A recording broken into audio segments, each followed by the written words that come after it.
अरे आपने वो रेंट की पेमेंट कर दी है क्या? सर रेंट की तो पेमेंट कल ही हो गई थी। आपने उस पर टीडीएस डिडक्ट किया कि नहीं किया?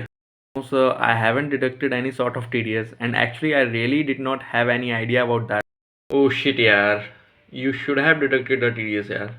गाइस इसने तो ये गलती कर दी लेकिन आप लोग इस गलती को बिल्कुल मत करो। जब भी कोई कंपनी अपने लैंडलॉर्ड को पेमेंट करती है, अगर वो पेमेंट आपकी 50,000 रुपीज़ पर मंथ से ज़्यादा है और 6 लाख रुपीज़ पर एनम से ज़्यादा है, so in that case section 194I applicable होता है इनकम टैक्स एक्ट का 1961 का। और उस केस में उस पर्टिकुलर कंपनी को 10% के रेट से टीडीएस को डिडक्ट करके गवर्नमेंट को डिपॉजिट कराना रहता है।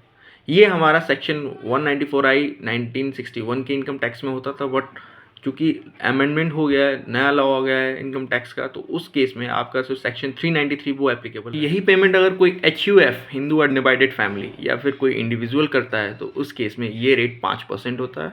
उसको 5% की रेट से TDS डिडक्ट करके गवर्नमेंट को डिपॉजिट कराना रहता है। स्लैब 50,000 रहता है, वो चेंज नहीं होता। ऐसे ही बहुत सारे इन्फॉर्मेटिव वीडियोज़ के लिए फॉलो करें।